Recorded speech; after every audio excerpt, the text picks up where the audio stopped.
the total Cesar Chavez Road project, the county, we've invested over $5 million. And so we're just looking to make sure that we're not shorthanded when this project actually goes to letting. Everything's complete. Parcels wise, we had 19 parcels. They're all accounted for. 9 of them have been purchased. 3 have been removed.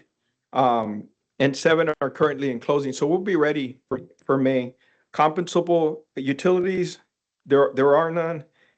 Permitted, we're working on that. We'll be ready for May 2026. We're just hoping that this board considers all the investments and time and effort that we put into these projects, and that they consider us for the additional money that we're looking for. Thank you for your time. Thank you. Okay, now we have Isaac Sulemana.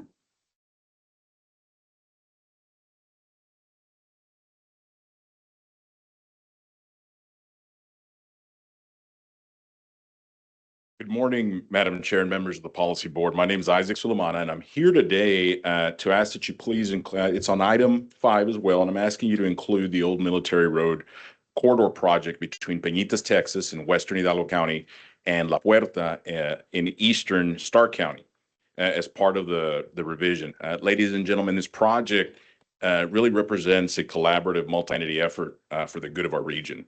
It benefits the communities of Peñitas, La Joya, Sullivan, La Grulla, Cuevitas, Garciasville, La Casita, all the way to La Puerta in Stark County.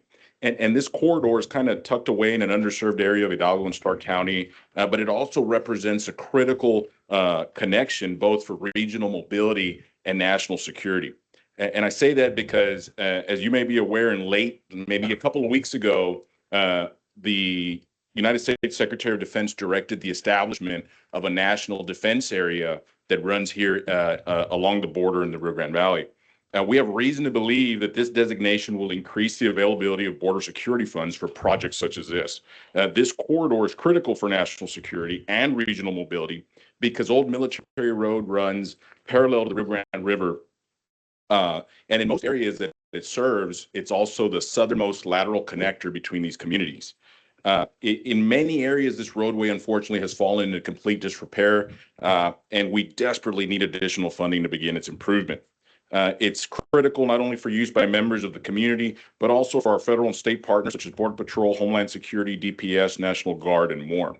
It also, for our Stark County partners, would provide additional access points for Rio Grande City CISD's Grulla High School and Grulla Middle School. And this additional access point would increase student and parent safety and help relieve traffic congestion along US 83 in the area. The abrupt nature of the NDA designation made it challenging for us to get this project in time for the advisory or the technical advisory committee, but we did get it in time for this board to consider. And as the elected officials, as the policy board, we're asking you to take the time to consider this as a governing body and look upon it favorably. As you consider the revisions, the map is included as part of the agenda packet. You'll see the area that it covers. You'll see the opportunity that this provides for area. And I respectfully request your full consideration of the Old Military Road Corridor project, and we ask that it be included moving forward. So thank you all very much for your time and consideration. Now we have Armando Garza.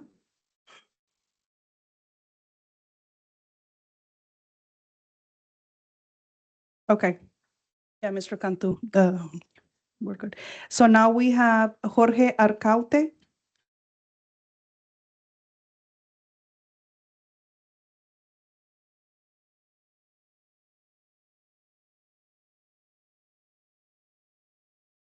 Jorge Arcaute, Chief Administrator for Precinct 3, Hidalgo County. Everybody in the room knows our hopes and dreams for the Hidalgo County Loop. So I speak today in support of funding for what we've been calling the Western Loop Project. A relatively small investment of planning money today can jumpstart a long overdue project, a project that has, as we know, extremely large impacts on mobility and commercial and industrial development for the proposed corridor area in Western Hidalgo County. The establishment of this corridor will benefit the entire county, and a quick look at the map will show that it will probably help Stark County quite a bit as well. Precinct 3 and its partner city of Mission possess the will, the desire, and the commitment to follow through on this project's development. The funding we seek today would greatly accelerate those efforts. Thank you.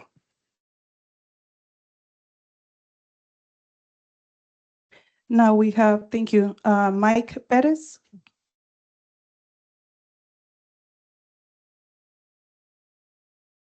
Good morning. Good morning. Mike Bettis, City Manager, City of Mission. I'm here to, on item number 5, requesting your consideration on funding for the Western Loop. We're working with the county, Hidalgo County, along with the RMA. Alonzo Duas is about ready to start allowing commercial traffic north, and the need for the Western Loop is becoming very, very important to us. We know it's a multi-year project. It's not going to happen in 4 or 5 years, but we will need to get that project started now. Thank you. Thank you. Now we have Mayor Adrian Gonzalez.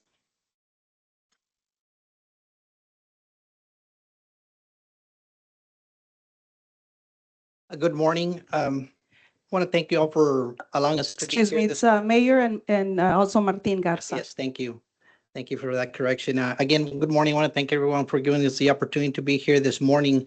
We're here in support of projects that come from Hidalgo County Precinct Number 1. Commissioner David Fuentes wasn't able to be here today, but he asked us to be here on his behalf, supporting his projects. I'm going to be speaking about one in particular, but I do have Mayor Adrian Gonzalez from the city of Weslaco who's going to talk about the rest of the projects. Thank you. Good morning. And yes, Commissioner Fuentes is not here today, but he asked me to come speak. There, he has 2 projects here on that he's seeking help with, and it's for the city of La Villa and Mercedes, and also it's in the city of Elsa. As you all know, the Mid Valley, it continues to grow. A lot of traffic, going through the Mid Valley. So I'm just asking for your consideration to please help in these projects. Thank you. Thank you, Mayor. I wanted to point out one particular project, which is the extension of the State Highway 495. This is an extension that would be an extremely important project to the whole region.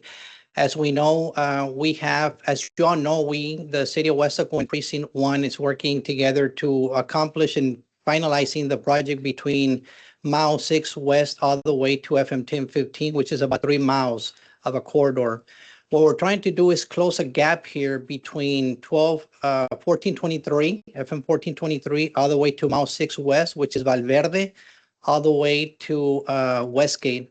And that would be the last 4.8 miles to close the gap on a 29-mile corridor from Palmview all the way to the east side of Weslaco. So it would be a 29-mile corridor. As you know, when we had the construction in the interchange, there was a lot of congestion. We use 495 as a corridor. This will continue closing that gap and giving us the ability to mobilize from the western part of the county all the way to the eastern part of the county. We do have an interlocal agreement between the city of Weslaco, the city of Donna, and Precinct 1 with the county of Hidalgo in support of this project. Not only support, but also bringing financial support to the table. Besides that, this is a project that is very well known by TxDOT up in Austin as well.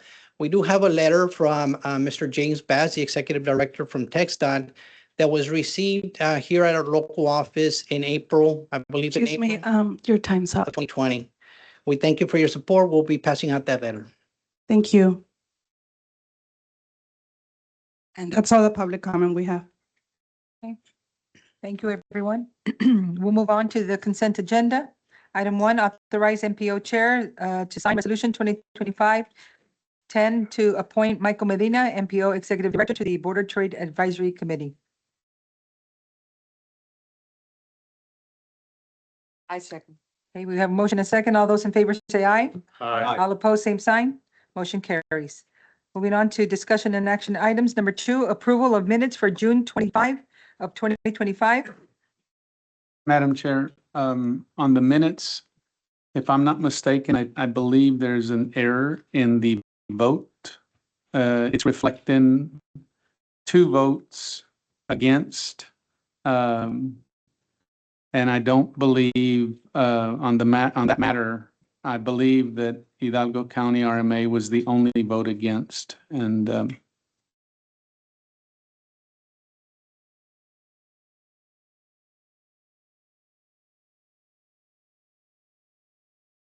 Okay, so, so with that correction, I'd make a motion to approve. okay, so we have a motion and a second. All those in favor say aye. All opposed, same sign. Motion carries. Thank you for pointing that out.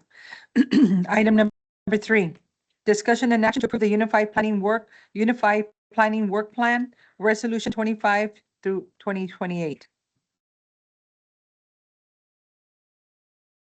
Good morning, Vice Chair, and Policy Board members. This item is for the approval of our updated fiscal year 2026-2027 Unified Planning Work Program. This item received TAC recommendation at our July 10th meeting. Some background is that our Unified Planning Work Program is the federally mandated biennial statement of work and fiscal plan. It outlines how federal and state planning funds will be utilized to support long and short-term transportation goals in support of the continuing cooperative and comprehensive planning process under 23 CFR 450. Now we have a brief timeline of our UPWP. As of June 29, we have concluded our open comment period. We hosted 2 in-person sessions, one at the Valley Metro Wesco office and another at the Harlingen Public Library. We received no public comments. And as of July 15th, this plan has been submitted to TXDOT-TPP for their review. And once TPP concludes this review, they will submit to FHWA for their final approval. So please note that this UPWP is still subject to change based on those comments that we may receive from TXDOT or FHWA. Any major changes will be presented as amendments to the submitted one. Now, wanted to share a brief overview of the major tasks that our UPWP covers. So task 1 covers administration and management, which contains work associated with administrative support of the 3C transportation planning process. Task 2 covers data development and maintenance, which covers work elements designed to collect, update, and report data required to perform both long and short-range transportation planning. And I'd like to point out that this covers our regional transportation modeling activities, which is our TDM. Task 3 is short-range planning, which addresses planning activities related to immediate planning, implementation, and near timeframe. Task 4 covers Metropolitan Transportation Plan, which includes work associated with the development and updating of our long-range plan. Task 5 covers the special studies, which are generally outside of the scope of the planning process that are necessary for the continued development of a viable transportation plan. Some updates that we presented to TAC that we had made in relation to our previous submitted draft to TPP was the addition of subtask 1.7 with an allocation of $300,000 to conduct an internal audit on an annual basis. We have also increased funding to subtask 2.3 in support of our travel demand model. We had originally allocated $200,000, but after reassessing our needs, we have increased this allocation by $1.3 million for a total of $1.5 million. This increase in funding will support the development of improved tools, such as the development of a 4-step model, sketch planning, and incorporation of multimodal transportation. Additionally, with TAC's recommendation, we have integrated the top 3 ranked special studies from our May PL program call, which were the RTA feasibility study, the Hidalgo County West Loop PEL study, and the Valley Metro BRT TOD study. Lastly, we have updated our funding summary to accurately reflect our funding. All updates previously presented have been updated accurately to reflect on the budget. We have received a total of about $11 million in funding and allocated about $10.2 million. Based on our calculations, we are left with a reserve of $800,000. That concludes our presentation. We now welcome any questions or comments. Any questions, comments, discussion?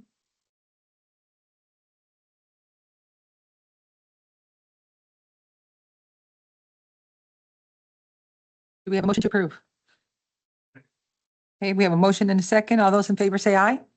All opposed, same sign. Motion carries. Thank you, ma'am. Moving on to item number 4, discussion and action to approve the Public Participation Plan Resolution 25-9. Good morning, Madam Chair and Policy Board members. My name is Shayna Bricker with the MPO. I'm here to present on the Triple P.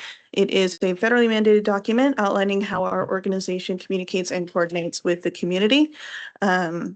It also explains to our planning partners and represented local governments how the RGV MPO engages and involves the public in the transportation process.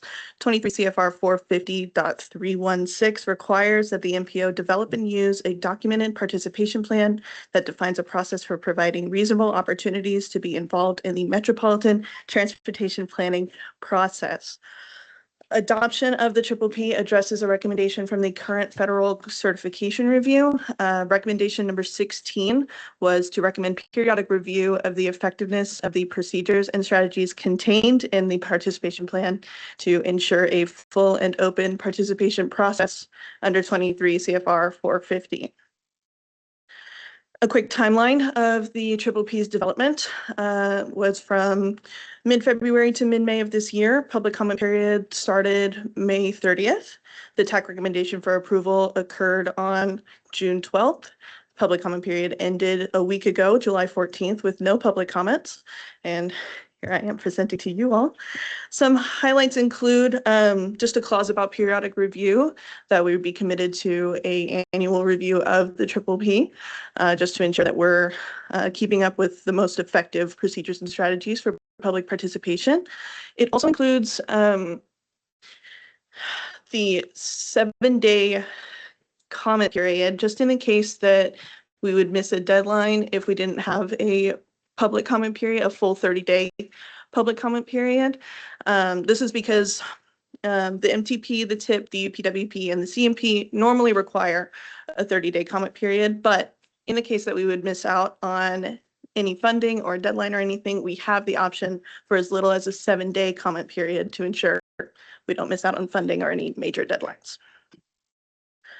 Okay, that's all I've got for you. I'm open to comments, questions, concerns. Comments, questions, concerns, discussion? Hearing none, do we have a motion to approve? Okay, we have a motion and a second. All those in favor say aye. All opposed, same sign. Motion carries. Thank you, ma'am. Moving on to item number 5. Discussion and action to approve the Category 7 and Category 10 call for projects to be submitted for the August statewide Transportation Improvement Program revisions.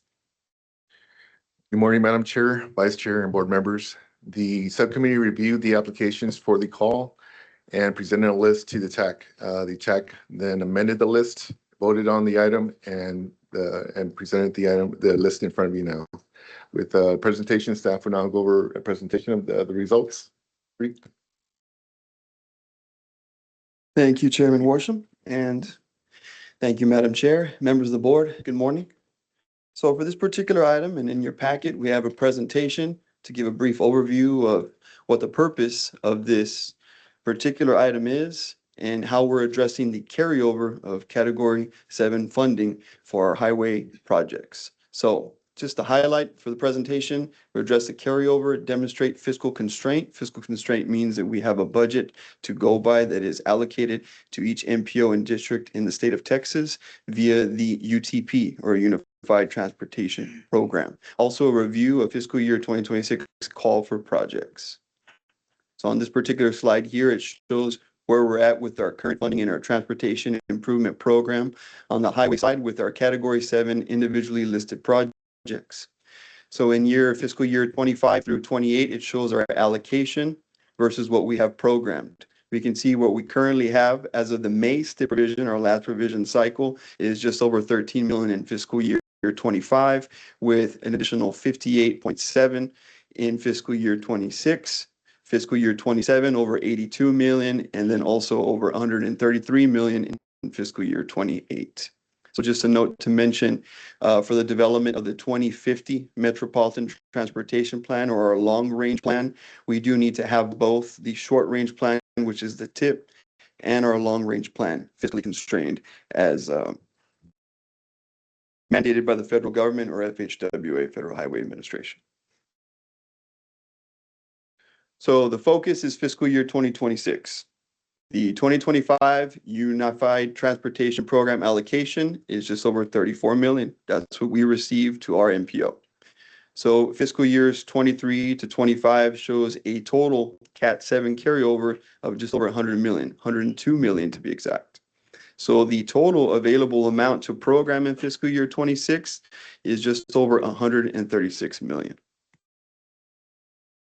So in terms of eligibility, and the purpose of this call, of course, is to lower that carryover amount. Our goal was to accelerate infrastructure projects that we already have in our TIP that are ready to go, that can obligate funds in fiscal year 26. Now, for non-construction projects, such as studies, TISMO projects, ITS projects, we've also taken a look at those transit eligible projects, and also any other project that fits the criteria under Cat 7 eligibility. So we weren't just focusing on projects that are already programmed in our TIP, but considering other types of projects that can obligate funds in fiscal year 26. As noted there at the bottom of the slide, the letting target date is May of 2026, so that we can meet that deadline to obligate funds by the end of the fiscal year. So just a brief timeline of our call. The deadline to submit projects for applications via the electronic project request form was June 18th of this year. That was then extended to June 28th. And then we had a deadline to prioritize projects that were listed and that were already a part of the call. In other words, had gone to the tax subcommittee and then taken to our advisory committee as well to review before bringing to this special meeting today. So the deadline to submit those prioritized projects was July 17th after the extension. So now we start with scenarios, tables. This first one is the eligible project list as the projects were submitted to evaluate by our tax subcommittee. Scenario A1. These are the projects that were prioritized by our local governments, our project sponsors. Scenario B is a list of projects that do not include transit-related projects. Scenario C, eligible project list that does not include transit projects, or in particular, the Hidalgo County RMA's request for preliminary engineering funds. So it's a lot of projects. It's 4 different tables. Before moving on, are there any questions on any particular table we can address before moving on with the presentation? Yeah, I have a question. Are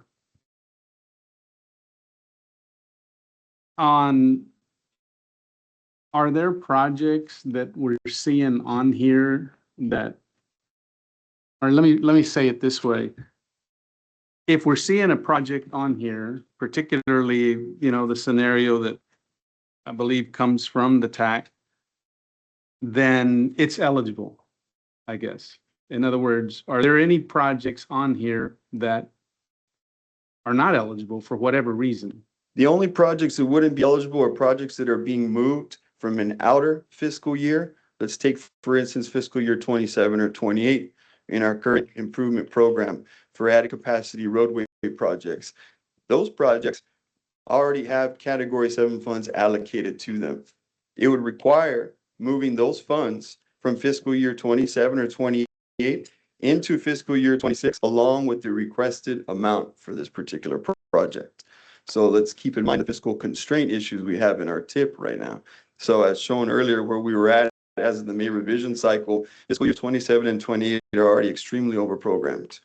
And another key factor to consider is that if you're moving a project, or accelerating is the term, from fiscal year 28 or fiscal year 27 to 26, you have to show this group, our partners at the TxDOT-FAR district, ultimately the subcommittee that chose the eligible projects in the first place, that the project could accelerate to 26 and obligate the funds in 26. And those projects are the ones that are listed here in the top half of this particular, this table here. And those projects are also listed there on the lower half that are moving from the outer years. And so in terms of ineligibility, to answer your question, Mr. Lozano, if any project cannot obligate in 26 for this particular funding call, is considered ineligible. Madam Chairman, if I just may expand it. So Mr. Lozano, so what the tables that the MPO produced are based on the TAC recommendations. So if the MPO identified a project that could accelerate using our project readiness report, it will appear.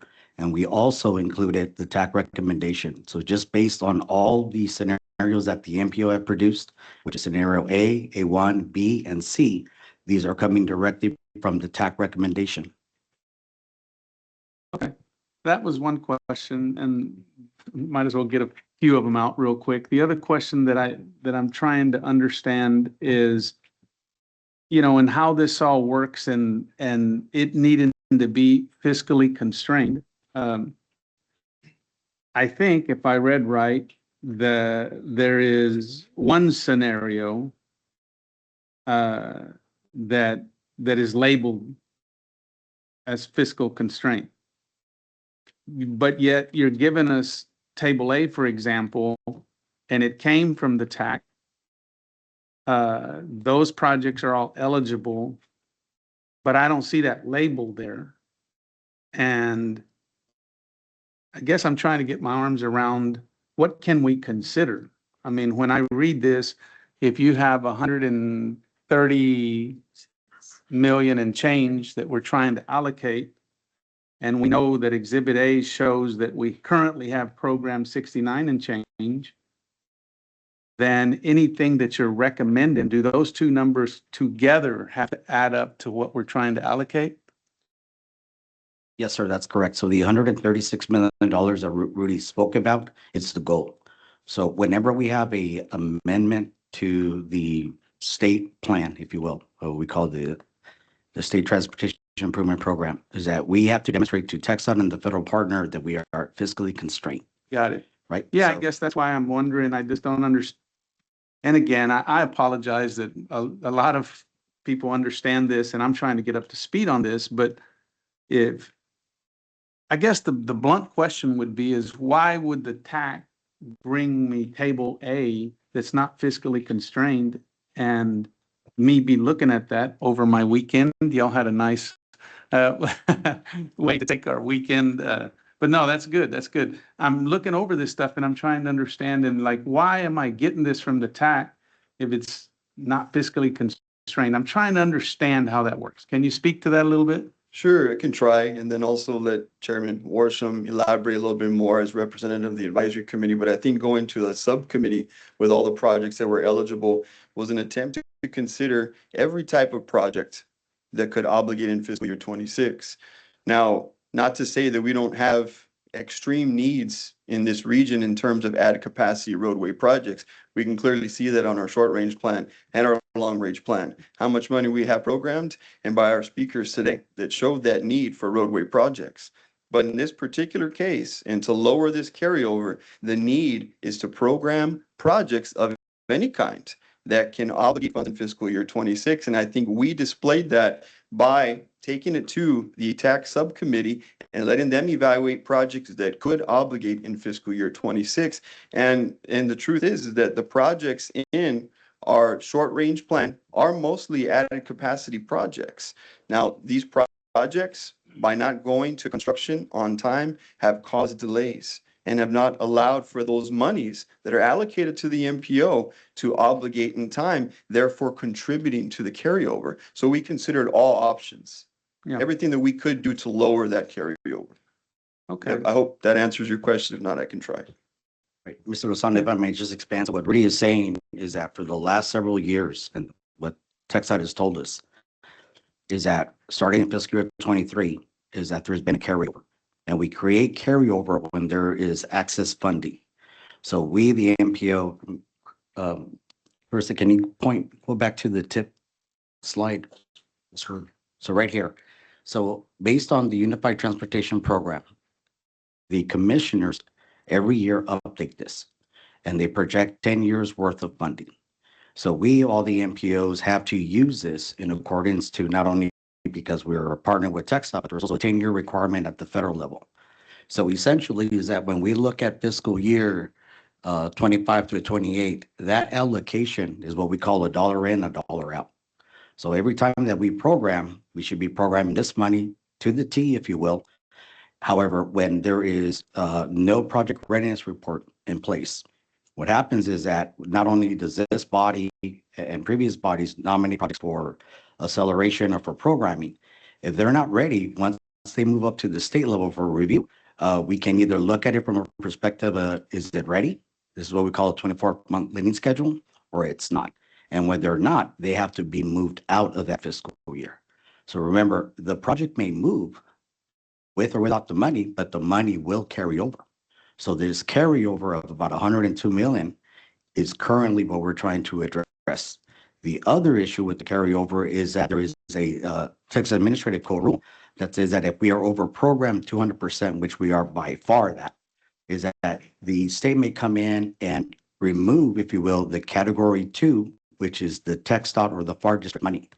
So essentially what happens is that not only do we not have the capacity to let projects in that said fiscal year, but the district also has to remove their projects. So essentially is that we are not putting projects out to bid. And what we're trying to do here is identify projects that can accelerate or that we can fund very, really quickly to lower down that carryover. I appreciate that, and I hope that this is beneficial to everybody. I mean, these are questions that I have, but we all have to understand how this works so that we can render a vote on this stuff.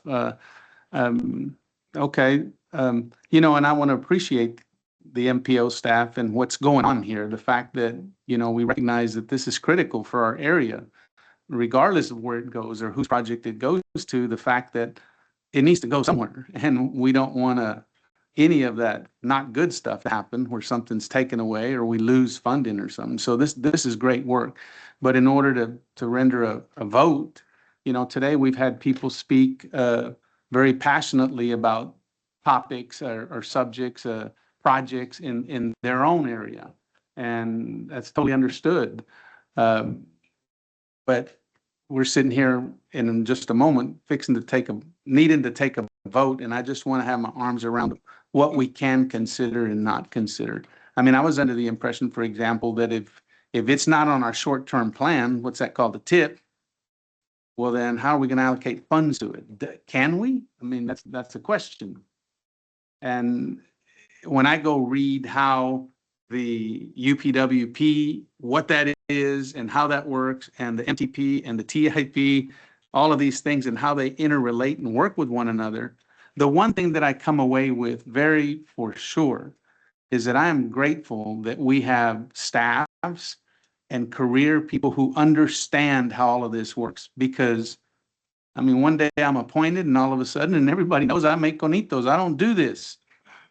All of a sudden, I'm trying to get up to speed with how to do this. So I have to turn to staff. And we, in our individual communities, it makes sense to me that we come together with a unified plan, get with the staff educates us on how this works so that we don't lose anything and so that the right things happen in our community. And that's all I'm trying to do.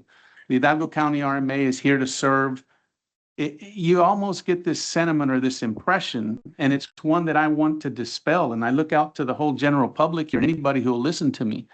But it's almost this impression that the Hidalgo County RMA is here with its agenda. And the commissioner's here with his agenda, our mayor's here with your agenda, which I understand. You need to be mayor for your community and pull what's in the best interest of your precinct, et cetera. But the Hidalgo County RMA says Hidalgo County. It's not pulling unless of course we're gonna go against our colleagues over here. But we're all part of one MPO, and what's good for the entire region is why this body sits here. And so I guess I just want whoever is listening to understand and to know that the Hidalgo County RMA is, I'm making every effort to get up to speed. I think we have a terrific staff. We now have more than a majority of the board that's been reappointed. We've got a great board, I think, that understands what's going on, and we're here to serve. And so I got a vote over here. I'm fixing to have to vote, and I feel a lot of stress and a lot of pressure because everybody's projects are important. But if I don't, we need to know that as soon as possible, and we need to all be It just seems like to me, the Hidalgo County RMA is not here with its own agenda. It's here with our agenda. It's here with your agenda. And understanding that and knowing that so that I can exercise a proper vote. I'm sorry to take so much time, but this is super important. We're talking about our futures here, and I think we all want the same thing. A future, a transportation community that we can be proud of that's going to serve us for many, many years. So anyway, away we go with some of the votes. I needed to get some of that said and some of those questions answered so that I could exercise my vote properly. Thank you. Madam Chair, if I can kind of piggyback on what he said, I was going through them as well, and in promoting what's best for the region and projects that really impact the entire region, I don't have a full understanding as why the transit projects are, and some of these are not being considered, and especially with the, I mean, I can only speak to the one in Harlingen that ours is ready to go. And so knowing that you've got that let date of May of 2026, and that this is really filling that gap that Harlingen has been working on with the COG since before I was even here, this gives it that opportunity to finally, come to fruition and indeed help the entire region from Cameron to Hidalgo. So is there a reason, and I know that this is an opportunity for transit projects that may not come around again. So what is the purpose of really pulling them? So the idea is for us to illustrate to the federal partners that there's a process, correct? And what that process is that we identify all funding categories that are eligible under this CAT 7, which transit is one of them. And so when we were examining how do we address all these needs for the region, there is something that we call an FTA transfer, right? And so the idea is that if there's transit-related projects that can be identified that this body will approve, is that we can, if you will, instantaneously remove the carryover, right? So once this is adopted, whatever the scenario may be, and if there's transit projects, then those projects will be removed from the carryover. So essentially, we identified $46 million worth of projects. And so the premise here is that we could look at various scenarios, right, all day long. And what we wanted to demonstrate is that there is a need to have transit projects. And so when we identified a scenario just to simply show a highway site, correct? And so one of the things here that I've always said, and I had also heard this one, is that the way this body operated in the past is that there's been a demonstration or if you will, a gentleman's agreement that CAT 7 dollars should only be used for construction, correct? I've also heard that when it comes to CAT 7, that they should stay on the highway side. And so for us is that just to identify said projects with scenarios. Again, here, one of the things that when we go over the material is that we're able to demonstrate a great majority of the projects that the TAC recommended. We also identified that there's $14 million available for this body. So the idea here, understanding that if the body wants to designate any of that $14 million to transit or other projects, that's where that opportunity comes in. Well, one of the things that we have to demonstrate is that not only are there projects that are already programmed, correct? We need to bring them in, but we also have to address the carryover. Now, some of these projects, the other thing is that when we're looking at readiness, there's always a risk assessment component to it. So when we submit these projects after this body makes a vote, then we have to understand what the state's going to do. Are they ready or are they not ready? So in the case of transit projects, my understanding and experience is that they don't go through the normal highway site, correct? Is that they will, if you will, instantaneously be removed, and then there's a process that the transit agencies, the ones that have the project nominated, would take on. So again, here, what we want to demonstrate is that these are all the things that are here, but ultimately the policy board has that authority to designate the funding. So it's concerning that there's such a large amount that's carryover, and the concern of potentially losing any funding is, I think, a big concern for the entire board. So with those transit projects, they've been identified, and those would, at least for that allocation, would assure this body that that money would be utilized and not carried over again. Is that right? 'Cause they don't have all of these impediments or challenges. Correct. So looking at these, knowing that those projects, I mean, I don't know, I guess Manny could talk on the other, the remaining ones, but I know for Harlingen that it is ready to go. But is there any projects, and I think he asked the question and there was some explanation, but are there any projects that are on here that potentially would not be ready to go? So That are not shovel ready, that are not prepared to move forward? So the projects that have been identified, the first 22 projects that have been identified, we examined them from a readiness report, right? And this kind of would exclude the transit, because as we mentioned, right, the transit would just move to a different, the regulatory component. When we look at these projects, and they're here, is that we identify certain projects that are asking for X amount of money in fiscal year. And if they are in the current tip, is that we have the capacity to identify that not only is it in fiscal year 28, if you will, but that said project also has to move forward. And we have to make room in terms of demonstrating fiscal constraint to Texan and the federal partners. So if you have a project that you ask for $1 million and then in fiscal year 28, you have 5 million, we really have to allocate $6 million, right?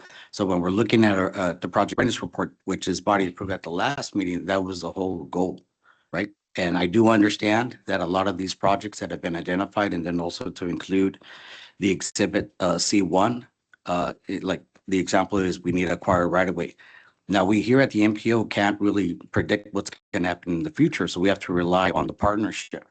So if the sponsoring agency is saying that we just need a little bit more time before fiscal year, or excuse me, before May 2026 to allocate this, that's the risk that this body has to entertain, right? So if we identify a roadway again that needs about, $5-6 million, we have to fiscally constrain it.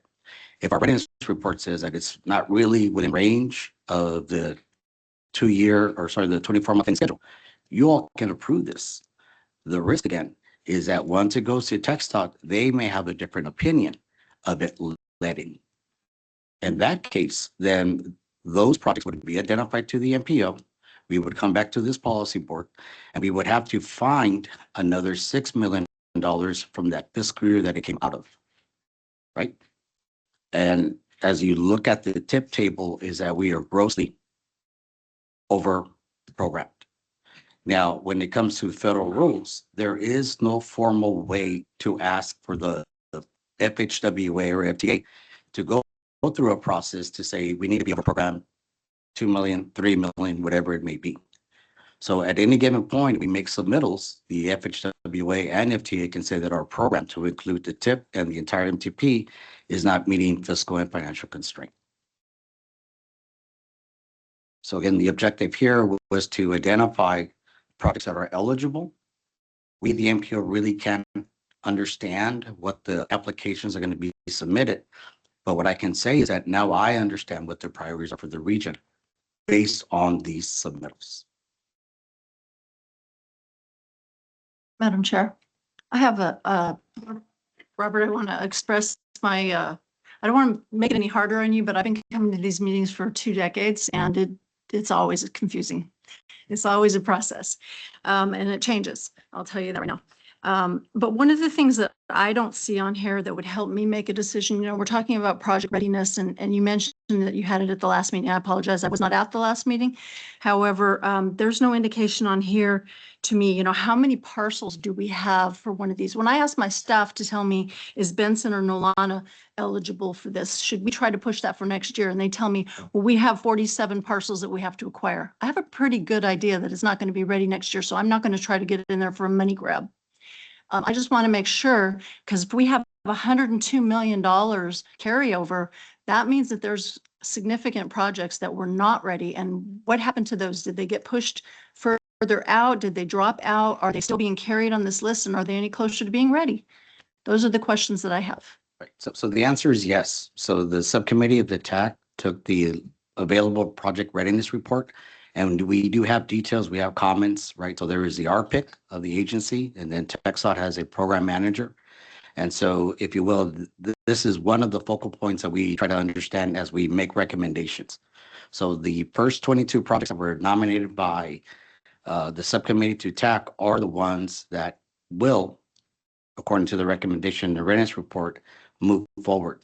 Now, going back to projects that have been moved to another fiscal year, I mean, the answer is yes, we have to still contain them, right? Because our projects are regional significance. The issue that we face is that we're over-programmed. So there just isn't enough financial capacity to keep these projects moving. So in this case, let's say, for example, there is a motion for approval is that any of these projects that are removed at the TxDOT or the FHW level, that capacity will carry over, right? So let's just say like the $14 million that are presented here, if this body elects not to program them, they carry over into fiscal year 27. We are below the TAC rule, but again, we still have $14 million to work with. When you look at that table that we showed, I think it's about $50 million or so that we are over programming fiscal year 27. And I would remind you is that we also have other projects that are programming in fiscal year 27. So if you will, it's always a juggling component as I look at this. What projects become priority, we have to keep them in the program and then try to find a way to move them across the 4 years of the TIP. But there are 4 options here. So which table, I mean, every one of them has a different gap. Mhm. And you know, if we're looking at the gap being the smallest gap, it would be table C, but there's not 22 projects in table C. Yes, that's correct. So when you look at the first table, is that there's 23 projects that were nominated, right? And when you look at the last 3, and there's others in C1 that the sponsoring agencies say that we can make that deadline. So what we, the MPO, wanted to demonstrate is that these projects need help when it comes to those that are not being recommended. Now, the premise here is that there could be utility, it could be right-of-way, things of that nature that were cataloged in the readiness report. It's up to this body to identify said recommendation so that the MPO staff can make the implication of which projects have to go into the development of this TIP. May I, Madam Chair? I've got a couple of questions and follow up on everything that everybody's asked so far. And the first one is, what is the recommendation from the MPO and TxDOT with regards to these scenarios? Which are you recommending?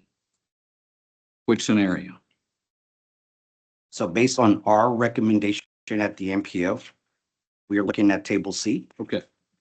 That also happens to be the only one of the options that's fiscally constrained, correct? Yes. And if we were to submit or approve a project or a proposal that was not fiscally constrained, what could occur then? So there's 2 things is that those projects that are not eligible would not be programmed. And we also run the risk of the FHWA and the FTA saying that our TIP and our entire MTP is not constrained. So we've been carrying over a lot of money that's not been able to be utilized because the projects haven't been ready. Yes, sir. For whatever reason. Yes, right? That is my impression. Okay. Pete, is that? Yes, sir. That is the first statement. Okay. So if that's the situation, then, and the TAC, our advisory committee, requested everyone, all of the entities to submit their projects, correct? With plenty of time, right? Yes. Okay. And I'm assuming that was done and all those projects or submittals were done within the time frame, correct? Yes. So now, as much as we want to be able to approve either scenario A or B, which includes additional projects such as the ones we heard earlier from both elected and hired staff, the fact of the matter is we cannot keep doing business as we've been doing. Is that correct? Yes, sir. Okay. And so you brought this, what some may call a difficult decision, but what the correct decision, I think, as Mr. Lozano would say, in order to approve this. Now, this doesn't mean, this gets us back on the right footing if we approve scenario C as you recommend. Yes, sir. It doesn't mean that next year we'll be able to address any of these other projects that others are mentioning, as long as they get up to par and are shovel ready. Right? Yes, sir. Now, are we under a deadline with regards to make this decision? Yes, sir. So do we have to make the decision today, correct? Yes, sir. There's no more time. So in order for us to hit the August dip revision, is that the ideal situation is for this policy board to act today. If we were not to get a direction from the policy board, it may be too late. We probably will not have the capacity from a timeline perspective to work with TxDOT to get the AFAs going. I'm so much in my mind. I would like to make a comment of. Go ahead. No, go ahead, but just All right. don't forget me, No, is all I'm saying. yeah, the only problem with scenario C is it doesn't have the Hidalgo County RMA's project in there. Y'all are supposed to laugh. I smiley. I got at least a smile or two. Well, look, that would be pretty hypocritical of me if that's the approach I took. And that's not the approach I'm taking, but I need to digress a little bit. Michelle, thank you for your comment. It is, I'm trying to get my arms around it, 2 decades, and you still are trying, so that's good. But you made a comment that I just think it's worth highlighting, and also Mr. Medina, you did as well, please don't anybody take this wrong. I'm gonna say it.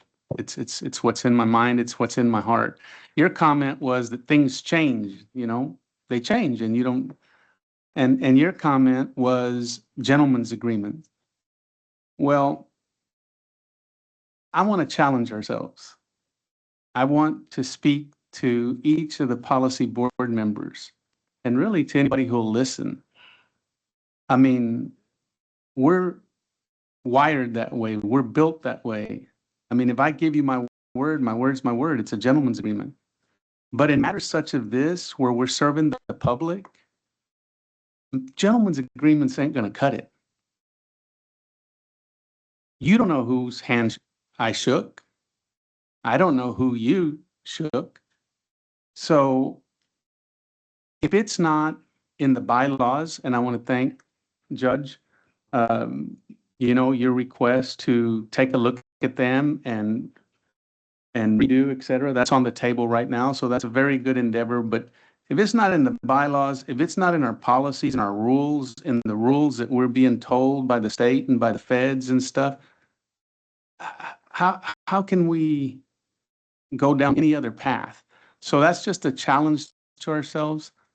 I know we get, it has to be our staffs that we're blessed to have that have a career in doing what they're doing, that we listen to, our own legal counsel, each of ours, that we listen to, and that we come here and follow the rules and get the work that needs to be done. But I felt compelled that I needed to say that. And so thank you for allowing that, Mayor.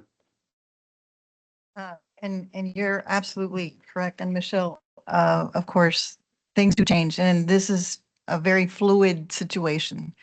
For example, on Friday, we got a letter from TxDOT that one of our projects that is actually on table C is not going to be able to move forward with additional funding. So instead of the $14 million, there's actually $18 million that are available. Because, no, that's my understanding. No, That the $4 million I'm talking about $4,332,250. 17, yes, that's not going to be able to we're not going to be able to get that funding. Correct. And so everybody understands is that we're looking at either table, but table C has 3 additional projects, 15, 16, and 17. And the $4 million, when you add it, is a 34. So based on that letter, Mayor, is that the gap would close to roughly 30-something million. So the availability that you see, the current available is $14 million. So when you look at just below row 14, it shows a Cat 7 carryover of a 52, right? These are the projects that are being identified by the MPO. The 69 million are the projects that are currently programmed or recommended to program. So when you add that, that's 121. When you take 121 from 136, that's how you get to 14 million. Okay. So what we would need is an additional 30 million. 30 million. 20 to bring in the 15 and 16 projects. So I guess my question is 17 included or not? No. So when we It's look not at included. 15, 16, and 17, Those are not we're included. identifying the gap. And so that gap is the 19 millions at the bottom. But if you remove that one, then make it now 15. If you drop, it would reduce down to 15 million. Present it like Present this. it this way, because that was what was confusing for me as I was going through them. It seemed, and I apologize for jumping, but just so that I can follow along. These are additional under consideration, but as the judge mentioned, if you don't have the money, why are they there? This was a recommendation from TAC. And what we also demonstrate, so for example, the very first one, there is a request by the city of FAR to bring in $8.2 million, right? Part of the requirement here is that we have to let this project in fiscal year 26. So they need an additional 6.6 from fiscal year 28 to move forward. So when TxDOT and the federal partners review this, the actual ask is 14.9 million. So we just can't partially send the request to the FHWA. We have to show that the project is, if you will, shovel ready. So hypothetically, if there is a vote and table C is adopted, it will only be for items 1 through 14. Yes.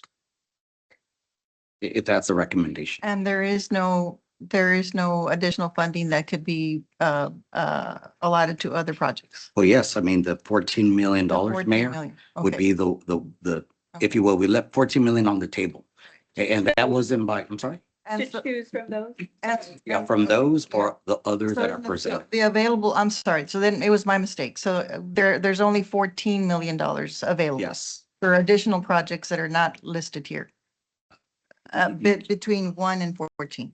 Right, so. Is that correct? So what we, the MPO demonstrate is project 1 through 14 being Right. financially constrained. Okay. So we believe if that is a recommendation, we have great confidence that Mhm. those projects will receive an AFA. Now, the $14 million can be either for 15 or 16 or other projects Or that other, are in our tip. right? and I guess that's the key word, or other projects. Yes. Right. Again, and the only thing here is that we need to understand readiness. Mhm. And if they're accelerating from another fiscal year, we have to calculate the total request.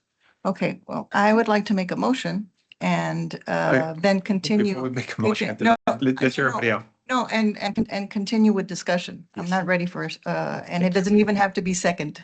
Okay, I would just like to present my thought on this. So I would like to recommend, as presented and as recommended, table C, right? And the additional funding, which is available, which is 14,504,147 dollars to be appropriated as the accordance to the bylaws, which means that Hidalgo County would get 65.29% and Cameron County would use 34.71% of those funds to be used at Cameron County's discretion. But I would like to add the projects that were mentioned, which is the Old Military Project, number 13, FM 495 Extension Project, number 12, Cesar Chavez Project, number 11, and the Western Loop Non-Toll Section 8 Project 10 as part of the additional projects. And you're referring to the table that was submitted by Hidalgo County when you say project number 10, number 11, 12, Yes, correct? yes. I know Tom's been waiting a long time. Go ahead, Pete. Have discussion? Tom? Yes, this in regards to our federal certification review, Michael. Will by removing the transit projects from consideration, will that raise any concerns with the federal FHWA and FDA? I know the last federal review we passed with flying colors. If we remove transit, since we had an open call for projects, and now they're being removed, will that jeopardize our future review? So it's been my experience that when it comes to the federal partners, what they're interested in is how did you get to the decision making, correct? So here, as we outlined, we identified projects either on the highway and the transit side of being eligible for Category 7. There was a subcommittee, there was a committee. And so when we examine all this, when we make the recommendation, what was considered, what wasn't considered. So again, based on my experience, I think we've demonstrated that there's a process. And at the end, again, the policy board can take all of this recommendation and make a different recommendation, and that they would honor that. Right? Thank you. I have a question. In terms of the $14 million that's available, do we have a list of other projects that are ready to be let, including all the transit projects that have been applied that are not on this list, or is this comprehensive? So when we talk about it in terms of what was presented to TAC, Table A is the comprehensive list. So we demonstrate the 20 projects along with the 23 or the 3 other projects to constitute 23. So if we're talking about comprehensive or a universe that was presented to TAC, that would be it, sir. Yes. Well, just to clarify, Michael, Table A was the one that was presented in the initial deadline, right? And then Table C1 was presented later?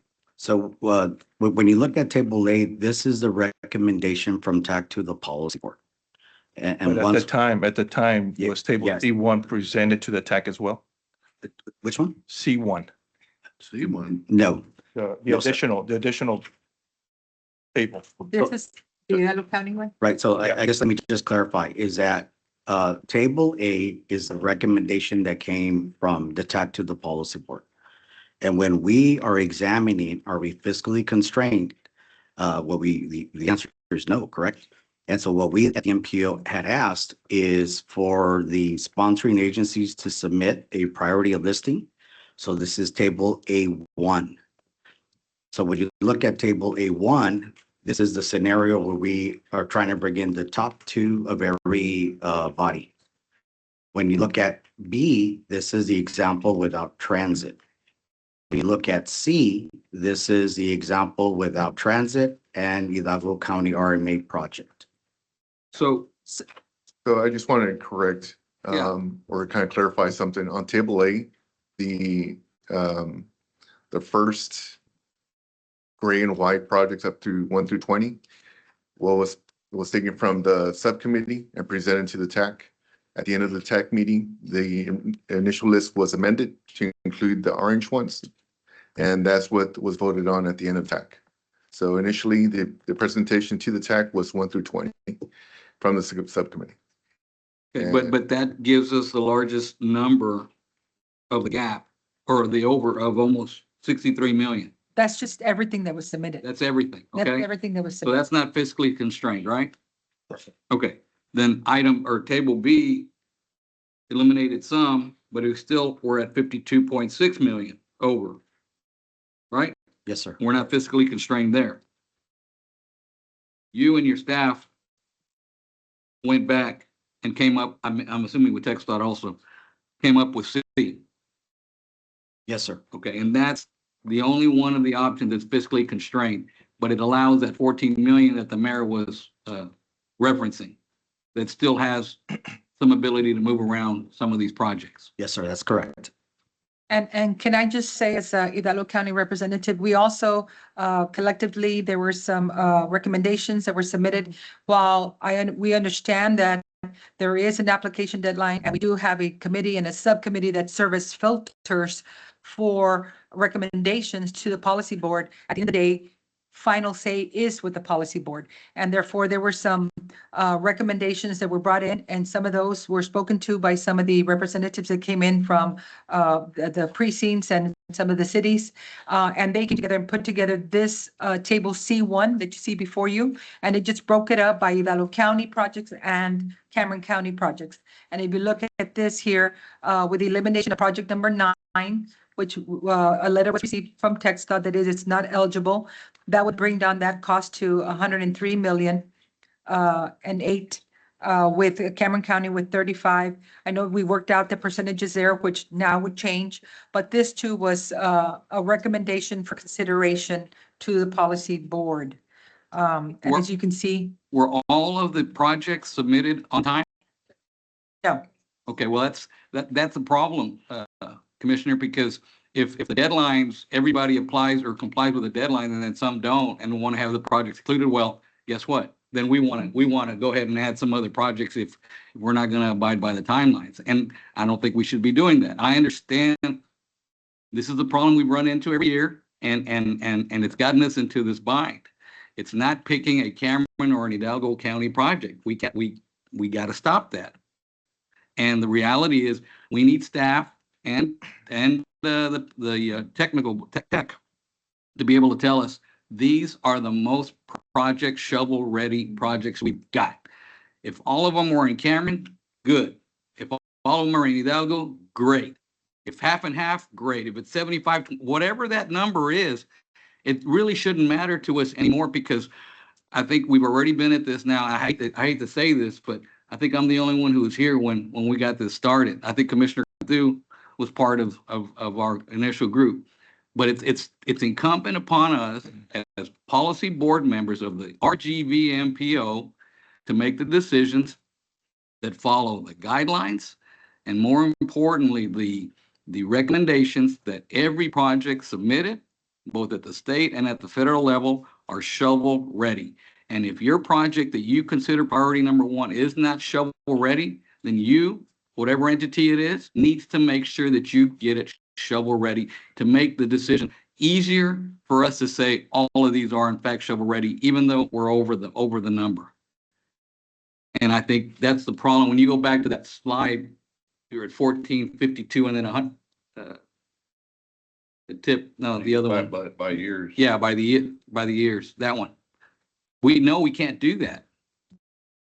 Right? They're not going to come up with 58. We're looking at basically 33, 34, 35, 36 million. We're not going to come up with 58. We're not going to come up with 82. They're not going to come up with 133. that's correct. And again, I'm going to go back to, and I'm just going to make this statement. This is a very fluid board. And at the end of the day, this board does have the final say. There are circumstances that were presented by the speakers as to why perhaps they didn't submit that application on time. And again, it is up to this policy board to take into consideration. That's it. I would appreciate. I have a question. Yep. All right, we're voting on projects that are gonna go in 2026. And I think that's why we have the TAC committee to say these projects can go. And I'm not picking on your RMA, but engineering is just engineering and you still haven't even got your project to construction. And right-of-ways, I see right-of-ways in here. Well, you haven't gotten your project to construction. And I mean, our cities and our county and Cameron County are spending our money on getting them to that shovel ready. So I think that's why we've been talking about shovel ready ever since I've been on the board, which is since we started. And I don't understand why people are bringing projects that aren't shovel ready. So if I may, I've been waiting a long time. Yes, sir. I'd like to just make a couple of comments. And first and foremost, I appreciate the transparency that's been demonstrated by the subcommittee and the TAC, providing us information on these projects. Obviously, there's a lot more information regarding shovel ready or ready to lead, project readiness, the project health, if you will. And we are not privy to that in the handouts, but I know that the TAC took those things into consideration in providing the recommendations in the various tables. One thing that Rudy started off with, and that is the key to this whole thing, is we have to be fiscally constrained. And based on the information that's provided to us, Table C is the one that's physically constrained. There is capacity for an additional 14.5 million. But here's the risk, folk, from my perspective. And Judge, I cannot agree with you more that it's about projects that are shovel-ready, regardless of which county they're in, because at the end of the day, this division of 75%, 25%, 66, 30, whatever, that needs to go away. That mentality needs to be, what are the highest priority projects for our region that are shovel-ready? They need to get the funding. That's the bottom line, because otherwise we'll carry over another 102 million before too long. And so the risk, at least from my perspective, the way I'm looking at it from a TxDOT perspective, is if we're not fiscally constrained and we don't approve a TIP, not only would we not be able to let Category 7 projects, we won't be able to let Category 2, Category 4, Category 12. We'll be parked. We will not be able to let any projects, that means receiving bids and go to construction. And that is just something that's going to cause additional delays that we cannot afford as a region. So yes, there's 14.5 million available. The needs are great. We all understand that. I think that from my perspective, voting table C, where you have the fiscally constrained of the 121 million, we can always come back on a quarterly basis. We can always amend the TIP on a quarterly basis. If a project is in FY 27, 28, that is shovel ready in 26, let's accelerate it. We can do that by amending the TIP. That's why we have on a quarterly basis that opportunity. To assign the 14 million today, I think would be premature. That's just my personal opinion. I think let's fiscal constraint, let's get projects to letting, and then we can vet out all these other additional candidates because the needs are great. We need to look at which projects are shovel ready and who's investing to ensure that that happens. And Pete, if I may add, if we stop doing this carryover and we start spending it, then all of these other projects that perhaps you feel right now are being put to the side will actually be moving forward because we're going to be spending the money, which has been our problem. We've had monies and dollars committed, but we've not spent them because the projects weren't ready. And we're doing ourselves as a region a disservice by continuing that MO. It's not working. So a disservice twice over. Right. Let me try to explain that. So here we are trying to utilize the funding that's been carried over and over and over, and we haven't utilized that money. Not only have we not utilized that money, we have additional needs that we are requesting money as a region.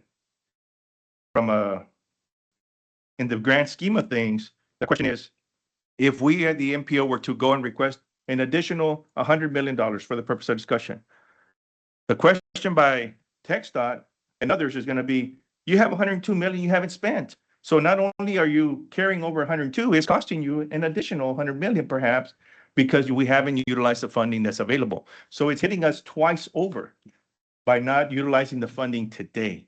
That's why it is imperative that we take action.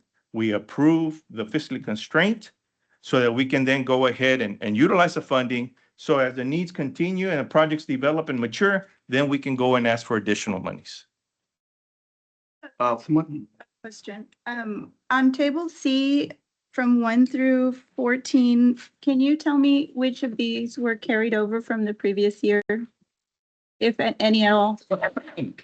I think to a great majority, all of these are new projects. Okay. But what I would say is that project number 12 is being accelerated from fiscal year 28.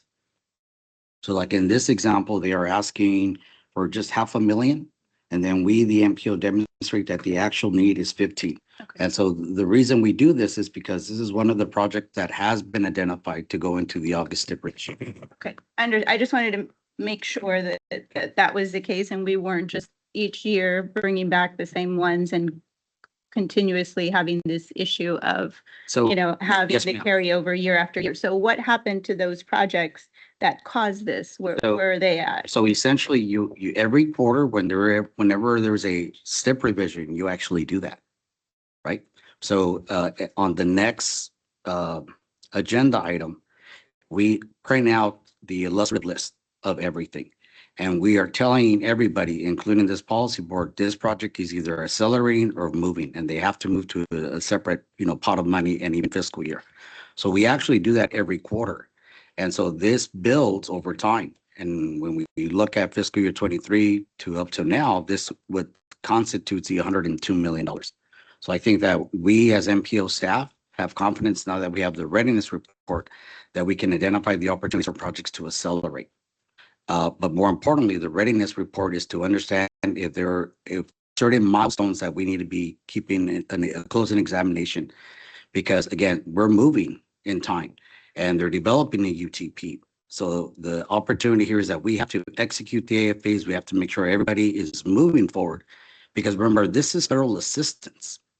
At any given point, the AFA may go away to include any federal dollars.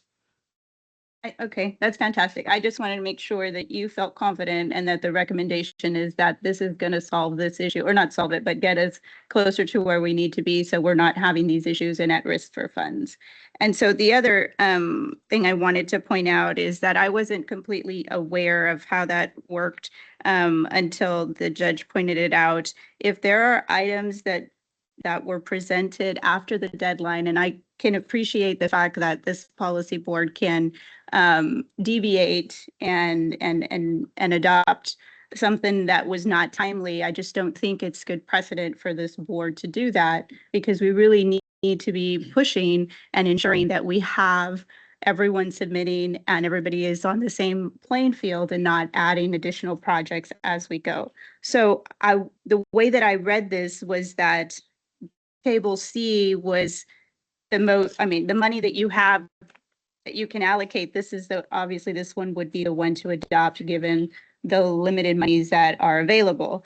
But then I also looked at it that these were the projects that were being included. But now I understand that these are additional projects that were added because they were late, not because they are on this spreadsheet. So technically those $14 million can be from any project that was listed that was considered. Is that correct? So for clarification, when it comes to Table C, all of these projects were submitted on time. What the judge is talking about is C1. And that is the list that incorporates not only the TAC recommendation, but additional projects that were not submitted as part of the time frame. These. Yes, ma'am. Okay, so there's additional projects. So all of these on this page were submitted timely Yes, and went through the same process as everyone else. yes. So then why are these additional ones the ones that are under consideration and not all of them? So, Like, why are they identified so differently? these are identified. Yes. Yes, so those three were requested by the sponsoring agency. One of the things here is that they have existing AFAs. We, the MPO, are a third party to the AFAs. We don't regulate that. So when there is a need to amend the AFAs, there's certain rules that I'm sure that the district engineer can talk about. And so the recommendation was to make that part of the motion to this policy board. So what we did as staff is that we identified what was being asked, and if they're accelerating, like in this case, 2 of them are, we have to bring the total project cost to the policy board. So that's why you see that need of roughly, say, $30 million. And what we have available is 14.5 million.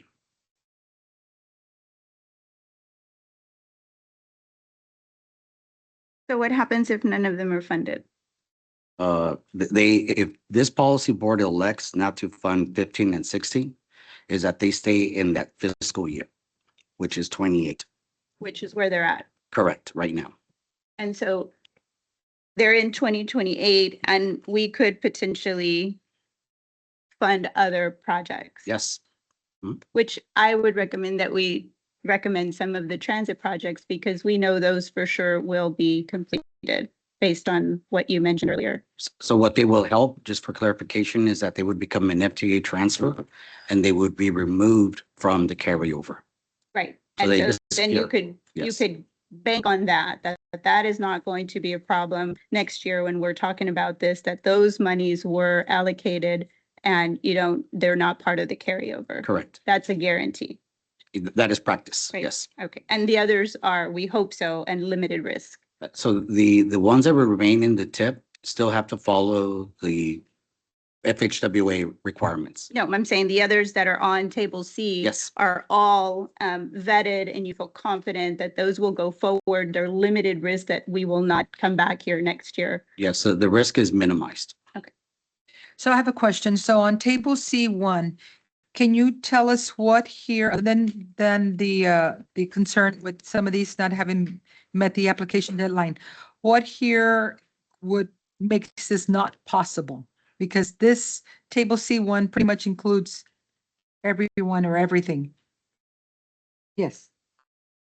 So I think that we can examine what are the projects that will mirror C. I think it, if I understand correctly, is that some of these projects are not part of the original call for projects. So I think that what we would have to do is just understand what mirrors, and then understand what would not be eligible, correct? Now, one of the things, and I'm just going to use the Hidalgo County RMA example, is that this sponsoring agency is asking for over $32 million in PE. One of the things is that once your project is awarded, it constitutes an AFA. In order for it to constitute an AFA, it has to be in the TIP, it has to be identified in the Unified Transportation Program, and then a minute order is required. With all this, that is that when you ask for federal aid, specifically Cat 7, your project has to be functionally classified. So there's a probability that some of these projects do not meet that need. And at this point, that's correct. So one of the questions that when I was talking to the Hidalgo County RMA staff is that we understand that this project is in there, just as an example. But when you move into the agreement, one of the things that we have to express to TxDOT and the FHWA is the total project cost. So again, you need to have a construction project in the plan. You just can't simply ask for PE, correct? So then what I asked is that what is the local contribution, right? So what I'm saying is that this project would constitute the RMA to fund it 100% on their own, right? So that 32 million, it may be 20, maybe 30% of the total project cost. So we would have to demonstrate to the FHWA that it is coming from a plan or something to that degree. And if you all remember, is that at the last policy board meeting, when we have an MTP call, but we have to demonstrate the financial summary to demonstrate to them that it is constrained. Mr. Medina, I'd like to take an opportunity to speak to that, and hopefully I'm able to make 2 points. The first point I want to make is that my message is the same one that I started with as many months ago as when I first started, and it's a message of unity. I totally agree with what was said on either side of me, but I would add one other item to it, and that is that if the TAC has a project and they understand that there's a unified desire to move this project forward, then I think that should influence the recommendation that the TAC is given to the policy board, because they understand that in that community, in that area, that is what is being requested. That's what the need is, and the need is bubbling up in a unified fashion. That's item one that I'm hoping to accomplish. And the other one is, why did the RMA bring this? Why was the request made? First, use it or lose it. Second, it's my understanding that the RMA historically has not requested Category 7 funds. However, all of y'all were witness to and lived with me a strong desire to accelerate Section A, 1, and 2. And if you understand the loop, we're starting down here by the bridges, IBTC, now the RMA is hard at work. Thank you, staff. And we're 365 is headed west, going in the westerly direction. And if we're committed to work with the county and with the city of Mission and the city of Edinburgh and McAllen originally that wanted A1 and A2, hurry, now, Well, there's a gap in between where we're going to end and where A1 starts, and that gap is segment 4. And it's my understanding, I got with the staff and they told me the project's environmentally cleared. Fonzie issued July 7th of 2015 and updated in 2022. The schematic has been approved by TxDOT. The functional classification issued by FHWA. The financial assistance agreement has been executed with TxDOT. The project is on the MTP, and Hidalgo County RMA will not request future Category 7 funds to accomplish this. We plan to do it the way we're doing what we've got on the ground right now. And so it's important to me that everybody, your fellow board members here understand why the RMA came with the request and how we got to where we got. I thought it would be hypocritical. It really would. If I come over here saying, no, I'm the RMA and this is what we want and we want it. No. I thought we were trying to put forth what our constituencies and fellow stakeholders want next. And that's how we got here. And that's how it came, the request came. Thank you.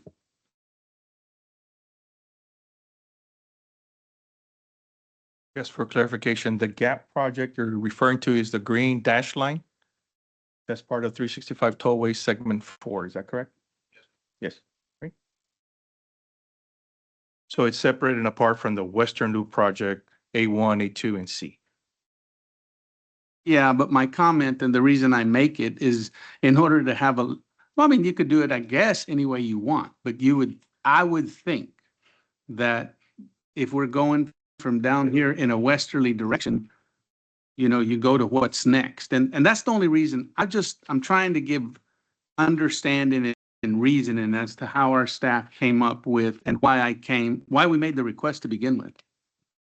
And the message of unity, that whole idea is this idea that maybe if we all talked ahead of time, if we all, before we came to the policy board, put our heads together and understand that those of us that are appointed and elected to serve our community come and put our heads together and we're running the show rather than anybody else, consultants or otherwise.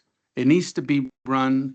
The message, the main thing I'm trying to get, it's important to me that you understand that we must come together in a unified fashion. And I totally agree.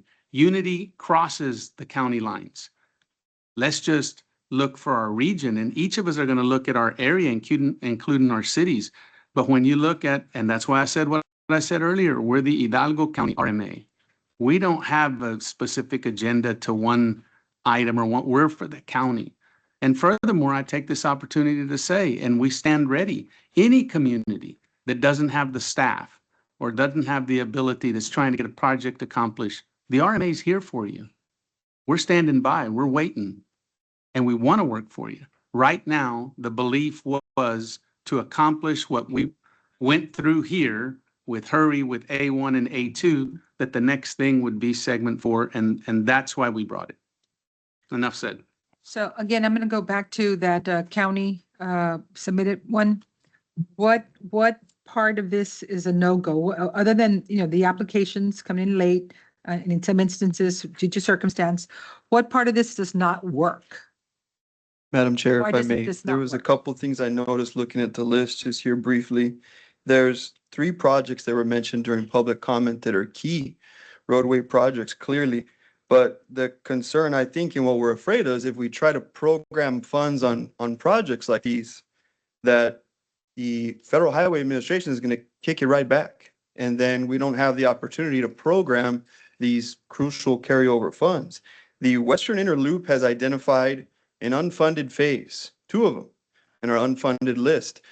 Those phases are not listed in our constrained plan. That's the first 10 years or the Unified Transportation Program, where the state gives us allocated monies to use for the first 10, nor is it listed in the next 15 years. So we have a 25-year plan, no construction phase. The State Highway 495 extension also does not have a construction phase listed in our MTP years or our UTP, and neither does Military Road. So that's $20 million that I'm afraid trying to go program it on the highway tip, this revision cycle is going to get not approved.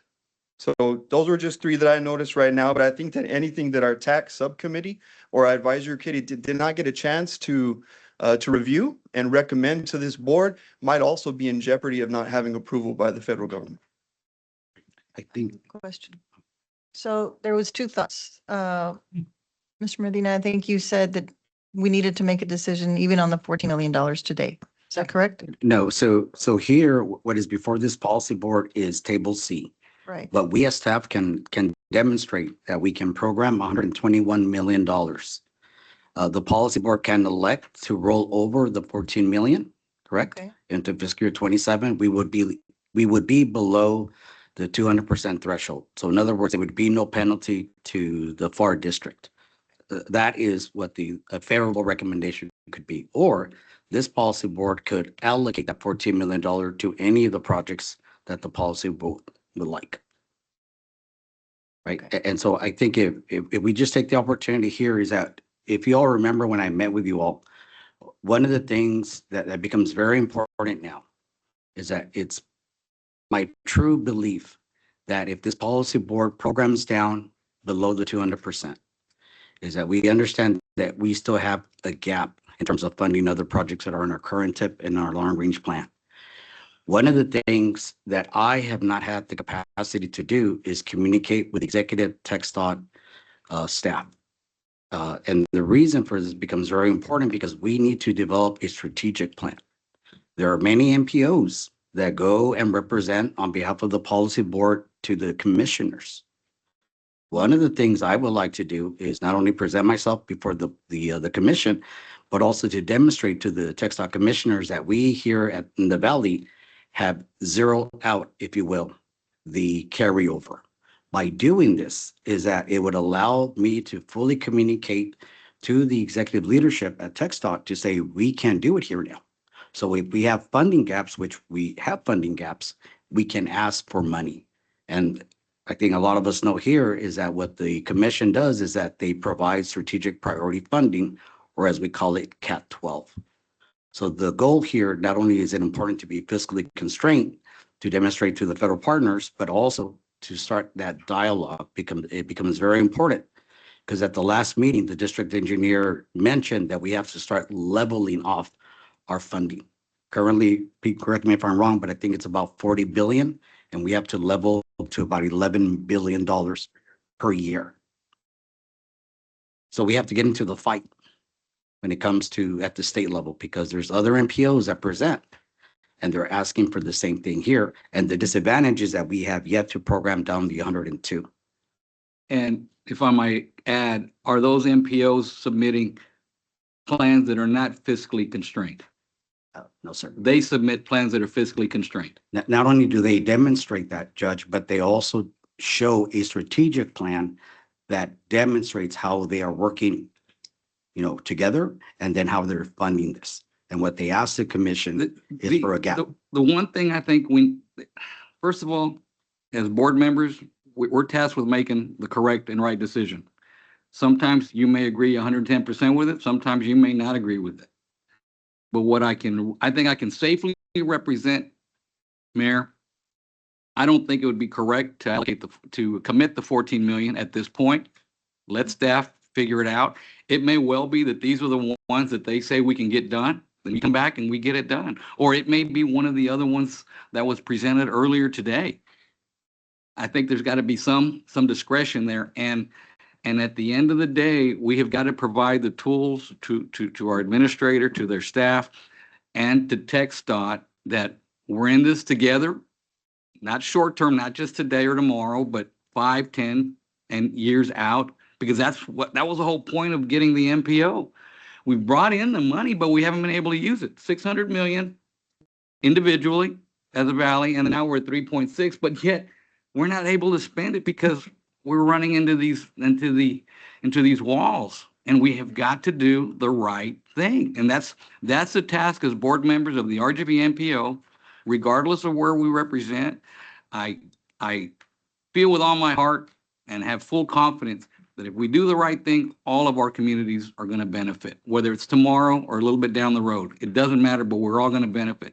And we've got to make the right decision. So with that, I'd make a motion to approve wait. I have a motion that's I on believe the there's a floor right motion on now, the floor. but I would like to amend my motion to just include the approval of table C as presented, without the additional, without allocating the $14 million. I would second that motion. So we have a motion and a second. Any discussion? Okay, we'll do it. Everybody votes aye.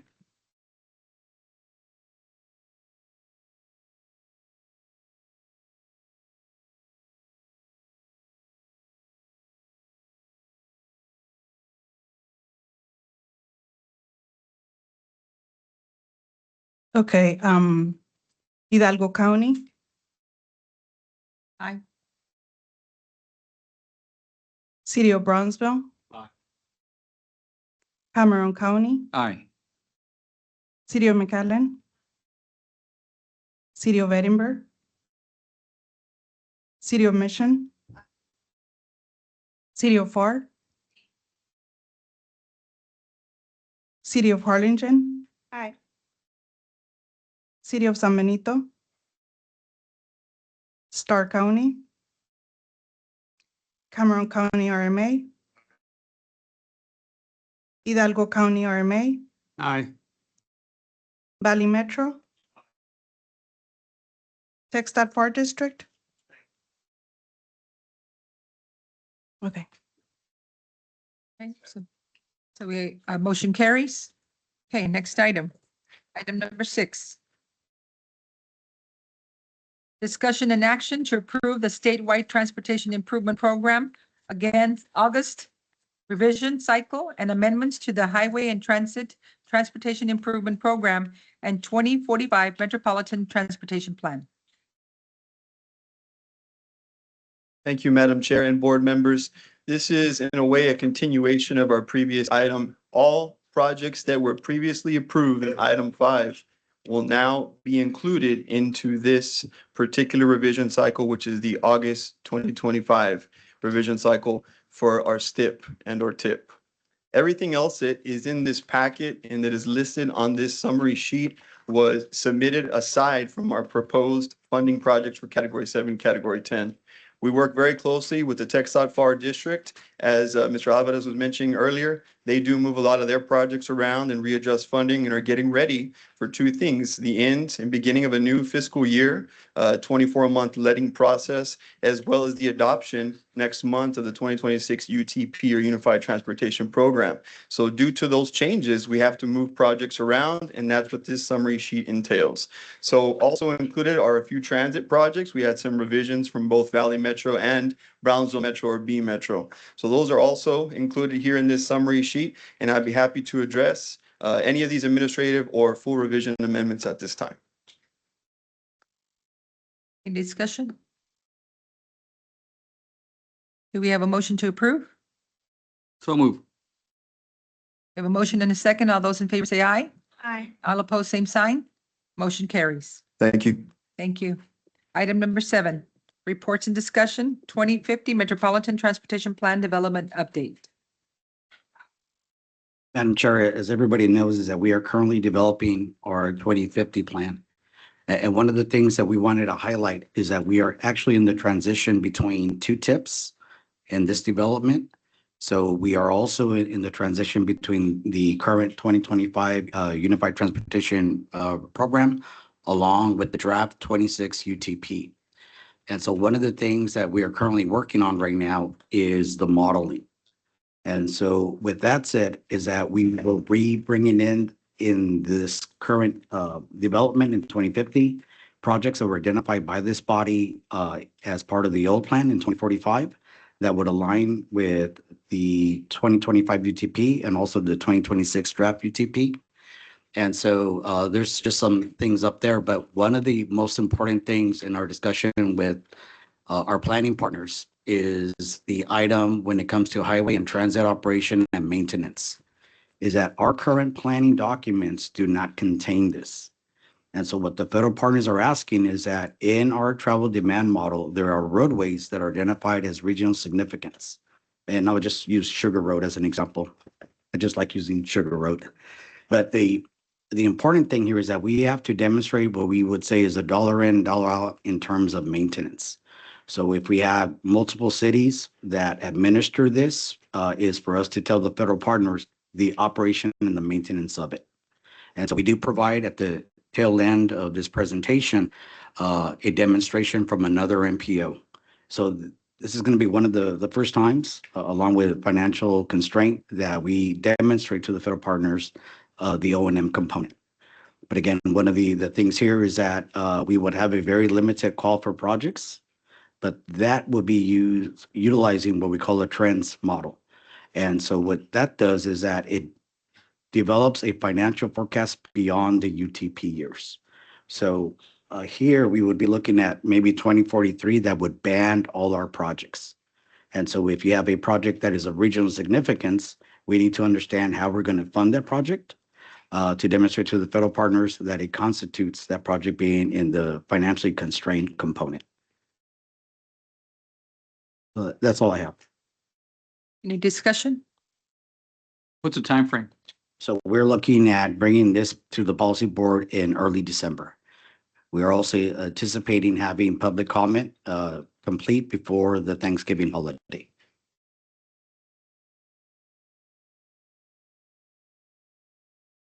Anything else?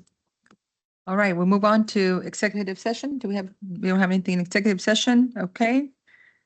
And I think that's it.